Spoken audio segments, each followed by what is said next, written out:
Naam, this is Bosti Mchawi season 2, movie ambayo inaonekana ni kali sana.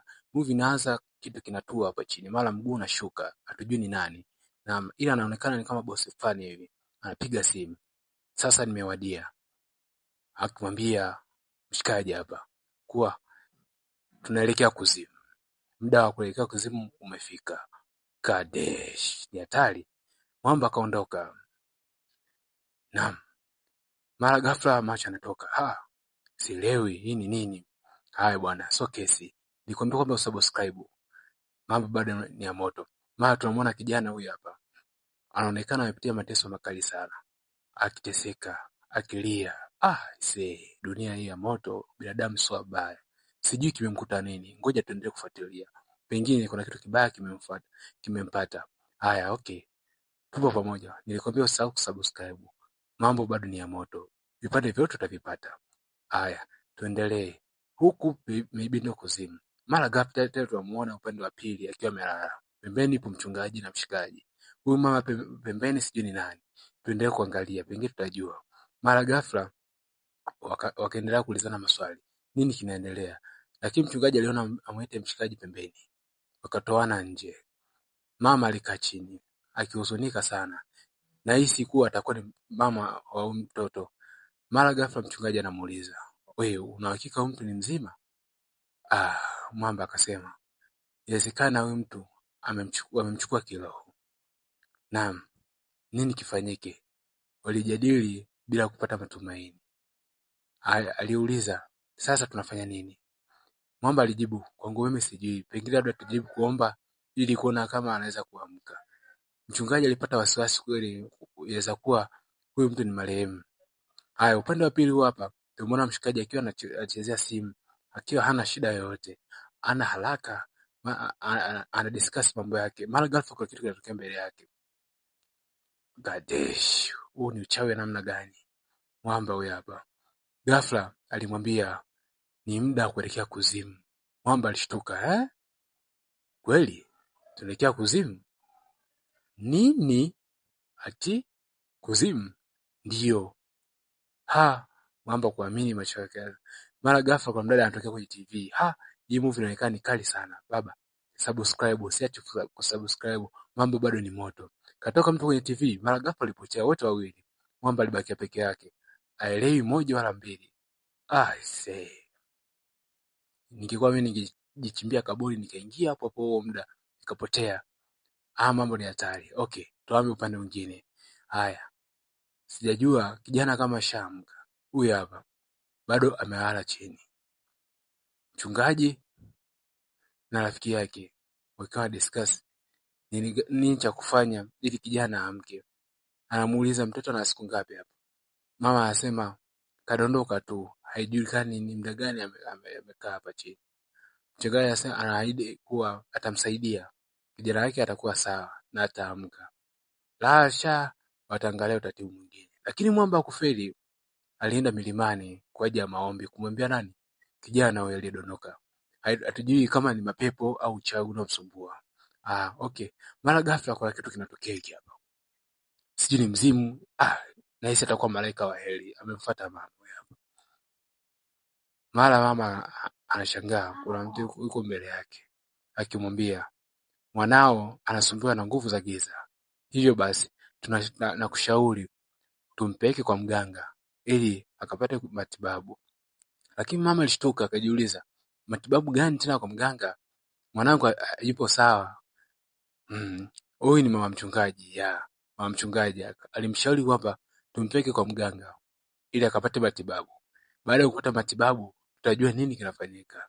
Inawezekana kuwa nguvu za giza zimemwingia. Hivyo nguvu za giza kwa nguvu za giza wanasahau kama kuna Mungu duniani. Baba, subscribe, utapitwa na mengi. Mimi nakushauri tu kwa hilo. Okay, tuendelee na movie yetu. Mama alishawishiwa kwenda kwa mganga. Sasa sijui ni kweli aliamua kwenda ama vipi? Je, wewe kama wewe ungeshawishiwa kwenda ungeenda? Okay, sio kesi. Alimshauri sana. Mama alipata wasiwasi, aliogopa pia. Akajiuliza, kama ni kweli, ngoja tuone cha kufanya. Sasa sijui ataenda ama hatoenda. Binti akiendelea kumsisitiza sana. Upande wa pili tunamuona mshikaji akiwa amekuja kwa mchungaji, akimshauri mchungaji kuwa alimshauri mchungaji kuwa nini afanye kwa yule kijana. Yule kijana inabidi asipate matibabu ya maombezi. Nini kifanyike? Amwache hivyo hivyo asimsaidie. Alimuuliza nini nikufanyie? Mchungaji alisema na ujenzi wa kanisa. Mwamba akachukua simu akapiga hapo hapo akamtumia milioni 100. Haraka mchungaji alibaki anashangaa. Sasa mchungaji akauliza, kwa nini unafanya hivyo? Unasaidia milioni 100 kujenga kanisa bila sababu? Mwamba alisema sio kwamba kusaidia bila sababu, lakini nachokitaka usimuombee yule kijana. Mchungaji alishtuka. Neno la Mungu sifanye kazi. Mimi nikichukua milioni 100 na kuomba ningemuombea. Mungu anajua kila mja wake. Okay, tuendelee kuangalia. Mimi sijui labda mchungaji aliamua nini. Lakini kwangu mimi namshauri mchungaji amuombe mtoto wa watu. Inawezekana akaamka. Ni malaika ajaye. Upande wa pili mama tunamuona akiwa amekuja tena kwa mganga. Mganga akiwa shangaa. Akiendelea kutikisa manyungu yake pale. Akiwaangalia. Mama karibu. Dada karibu. Okay. Mwanao namuona katika nguvu za giza. Kweli kuwa nguvu za giza zimemshikilia. Yupo kuzimu kwa sasa. Je, atapona au hatapona? Mimi sijui. Lakini alimshauri mama, naweza nikakufanyia madawa hapa, mwanao akawa sawa. Mama mchungaji atabasamu. Mwamba akaanza kazi. Huyu hapa. Manyungu kama haya hapo hivi. Vitu hivi hapo. Alishtua mama alishtuka. Akasema nini hiki? Alimpa dawa moja akamwambia, hii hapo tutaenda kumpaka mgongoni. Na baada ya hapo mama ataamka. Sasa sijui ni kweli ataamka ama la. Mimi sijui. Hii hapo dawa. Mama mchungaji alisema, mambo si ndo haya hapa. Sasa tuendelee kuangalia. Mambo ni mengi. Subscribe, usiache hiki tu ikupite. Mwanzo mpaka mwisho utakuwa nami. Petikani the media. Upande wa pili huku ni kuzimu. Mwamba aliambiwa kwenda kuzimu ndo huyu hapa. Mara mbele kuna mdada. Simjui ni nani, lakini anaonekana ni mrembo mzuri. Dunia imeisha. Wadada wazuri wote wanaishia kuzimu. Ningekuwa mimi ningemuoa. Sasa sijui. Okay, Mwamba anauliza, huyu dada ni nani? Mbona yuko huku na anaonekana kuwa ni mzimu? Huyu dada mbona ni mrembo hivi? Dada, hebu mwangalie usoni. Mwamba alimjibu, huyu dada wasimuone. Ni mdada wa malaika. Ni mdada malaika wa kishetani ambaye ni mtamu sana kingono. Ni mtamu sana kihisia. Na ukilala na huyu haututamani tena kufanya mapenzi na mwanamke mwingine. Mwamba alishtuka. Nini hiki? Je, mimi ningeomba nikalale naye. Okay, Mwamba alimuuliza, vipi naweza nikapata usiku mmoja na yeye? Hata kidogo tu. Sijui kama naweza kapata usiku. Mpaka anasema ukilala na huyu kuisha wewe. Hautopata tena muda wa kutamani wanawake wengine. Haya, kikao kiliendelea kuzimu hapo. Naam, mwangalie mdada. Bonge la pisi kali. Lakini ndo yupo kuzimu. Mimi sijui. Ukikuwa ungefanyaje? Angalia mambo kama haya. Nikushauri tu usisahau kusubscribe Petikani Media, Petikani MV. Upande wa pili tunamuona yule boss. Yule boss yule wa mwanzoni tulimuona. Okay, ndio huyu hapa. Walikuwa wanatengeneza artificial human. Angalia hapo mbele. Wanasema kwa asilimia kadhaa ameweza kukamilika. Kwa asilimia 99 mtu anaonekana kuwa amekamilika. Okay, kama mnavyomuona huyu hapo katikati.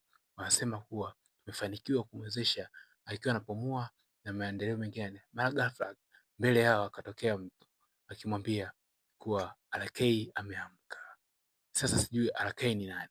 Okay, tuende kufuatilia. Je, huyu RK aliamka ni nani? Mimi na wewe hatujui. Okay.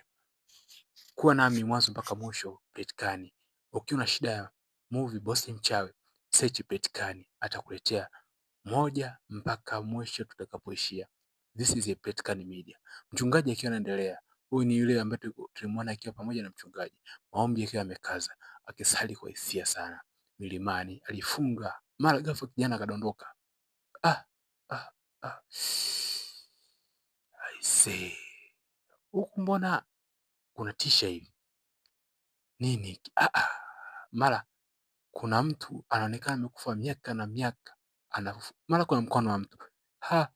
I see. Nini mbona kinatisha? Sielewi. Kijana alibaki na shangaa, anapiga hesabu nini afanye. Wanamfuata. Namfuata. Hilo.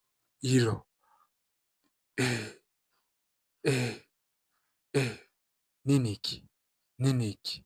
Kijana yupo katikati na yanaonekana kuwa ni mazombi yanamfuata.